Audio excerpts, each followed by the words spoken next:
Assalamualaikum warahmatullahi wabarakatuh. Halo teman-teman semuanya, perkenalkan nama saya. Kali ini saya akan mewawancarai salah satu UMKM yang sangat menarik nih. Yuk ikutin keseruannya.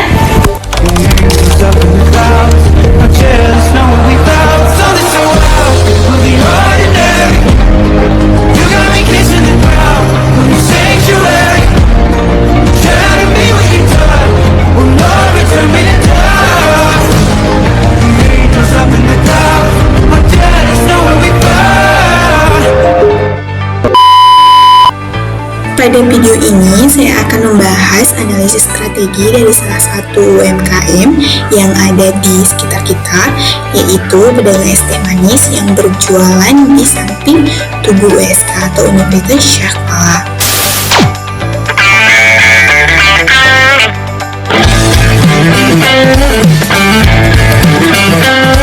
Sejak kapan usaha abang ini dimulai? Untuk usaha ini saya mulainya dari tahun 2018, Kak. Kemudian jenis teh apa aja yang abang jual dan berapa harganya?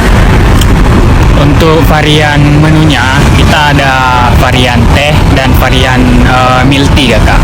Untuk harganya berkisar dari 3.000 sampai 5.000-an gitu. Biasanya yang banyak pembelinya dari kalangan apa aja, Bang? Untuk kalangan pembeli kita market kita ada di ranah mahasiswa, terus untuk masyarakat di sekitar area Kopelma ini, Kakak. Biasanya dalam sehari abang berapa es teh gelas yang laku?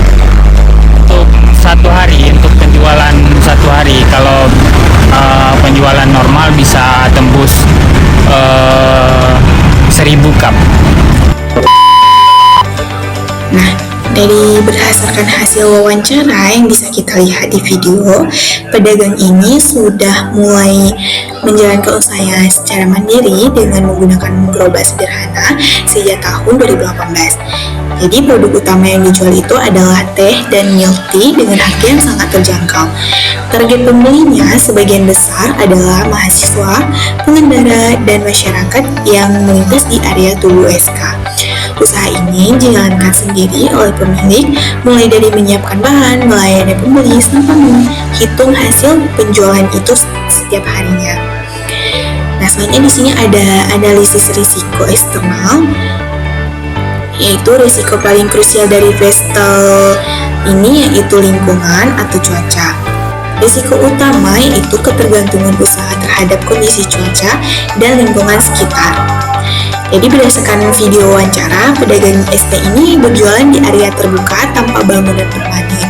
Hal ini membuat usaha ini sangat bergantung pada kondisi cuaca, dan saat cuaca panas dan aktivitas di sekitar Tugu SK itu ramai, otomatis penjualan es teh itu akan meningkat. Namun ketika hujan atau cuaca mendung, jumlah pembeli itu akan menurun drastis, bahkan hampir tidak ada. Jadi risiko lingkungan ini lebih krusial dibandingkan faktor ekonomi atau teknologi, karena cuaca ini langsung mempengaruhi penjualan harian tanpa bisa dikendalikan oleh pedagang. Meskipun harga bahan baku stabil dan produk tetap sama, penjualan ini tetap bisa turun hanya karena faktor cuaca.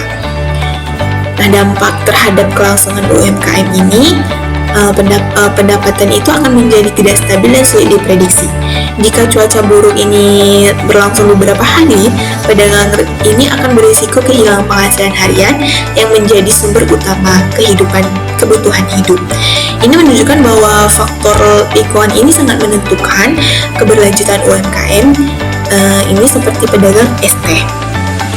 Selain di sini ada risiko dari persaingan usaha. Selain itu, dari sisi persaingan, risiko ini paling besar adalah mudahnya pedagang baru masuk. Dari pengamatan di sekitar Tugu SK, berjualan di es teh ini tidak membutuhkan modal yang besar atau keahlian khusus. Jadi siapa saja bisa membuka usaha yang sama. Akibatnya persaingan ini menjadi ketat dan pembeli itu akan mempunyai banyak pilihan. Jika tidak ada pembeda, maka pelanggan itu akan bisa dengan mudah berpindah ke pedagang lain yang lebih dekat atau lebih murah. Hal ini tentu berpengaruh pada jumlah pembeli dan pendapatan pedagang. Contohnya di sini ada analisis kondisi internal UMKM. Yang pertama itu ada kekuatan usaha. Jadi kekuatan utama dari usaha ini adalah lokasi jualannya itu yang sangat strategis. Yaitu berada tepat di samping tubuh USK, membuat usaha ini mudah terlihat dan dilewati banyak orang, terutama mahasiswa. Lokasi seperti ini tidak dimiliki semua pedagang dan juga sulit ditiru karena keterbatasan tempat. Dan selain itu, pedagang ini juga sudah terbiasa melayani pelanggan secara langsung dan ramah, sehingga menciptakan hubungan baik dengan pembeli yang tetap. Hal ini menjadi nilai tambah bagi si pengusaha. Nah, dari sisi kelemahan usaha ini memiliki kelemahan, yaitu seluruh kegiatan itu bergantung masih pada satu orang, yaitu pemiliknya sendiri. Jika pemilik ini tidak bisa berjualan, maka usaha ini akan otomatis berhenti. Selain itu, belum ada sistem kerja atau pembagian tugas yang jelas, sehingga usaha ini sulit untuk berkembang lebih besar. Keuntungannya Kak, dari total penjualan itu di 20-30% Kak. Abang pernah nggak mengalami kerugian? Penyebabnya itu apa? Kerugian skala besar belum pernah sih. Cuman kalau pendapatannya menurun, ya jadi untung-untungan Kak, rugi antara untung gitu. Selama abang menjalani usaha ini, abang pernah nggak mengalami kendala? Apa kendalanya? Kendala, alhamdulillah kalau kendala nggak ada sih, aman-aman aja. Nah, selanjutnya nih Bang, strategi apa yang abang gunakan agar penjualan ini tetap stabil?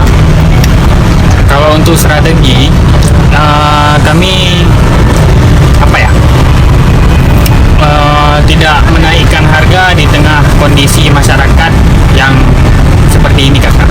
Tetap menjual barang, tetap menjual produk dengan harga yang dapat dijangkau oleh masyarakat umumnya.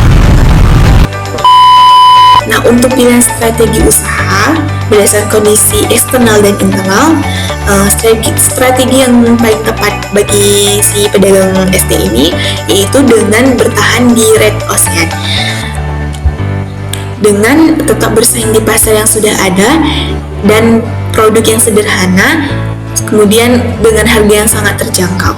Strategi ini dipilih karena persaingan di sekitar lokasi itu cukup tinggi dan pembeli itu sangat sensitif terhadap harga. Selain itu, dari hasil wawancara, tujuan utama pedagang ini adalah mendapatkan penghasilan harian stabil, bukan membuka pasar baru atau melakukan inovasi yang sangat besar. Sehingga strategi Blue Ocean ini tidak dapat dipilih karena membutuhkan modal dan risiko yang lebih besar yang belum sesuai dengan kondisi usaha saat ini. Untuk ERRC dan Value Innovation, dalam upaya bertahan, pedagang ini bisa mengurangi biaya, misalnya tuh dengan mengatur penggunaan buah atau ukuran gelas agar tetap efisien tanpa menaikkan harga. Selain itu, pedagang ini juga bisa meningkatkan kebersihan, kecepatan pelayan, dan keramahan kepada pelanggan, seperti yang terlihat di video. Sebagai nilai tambah, pedagang ini juga bisa menciptakan variasi yang sederhana, seperti es teh dengan kadar gula yang bisa disesuaikan, atau dengan variasi yang lebih menarik. Itu akan membuat nilai yang ditawarkan itu pada produk yang rumit, tetapi pada harga yang terjangkau, lokasi yang strategis, dan pelayanan yang baik. Nah, dari hasil wawancara dan analisis yang telah dilakukan, dapat kita simpulkan bahwa strategi ini bertahan di Red Ocean dengan fokus pada efisiensi biaya dan pelayanan yang merupakan pilihan paling realistis bagi si pedagang ST ini yang berada di tepat tubuh SK, yang mana itu akan bisa membuat dia bertahan dan berkelanjutan usahanya. Ya nih Bang, motivasi apa yang bisa Abang berikan untuk kami? Untuk generasi muda kayak kita lah, kita kita jangan melihat memberikan sebuah ataupun menciptakan sebuah lapangan kerja untuk generasi-generasi kita ini. Jangan mengharapkan dari pemerintah,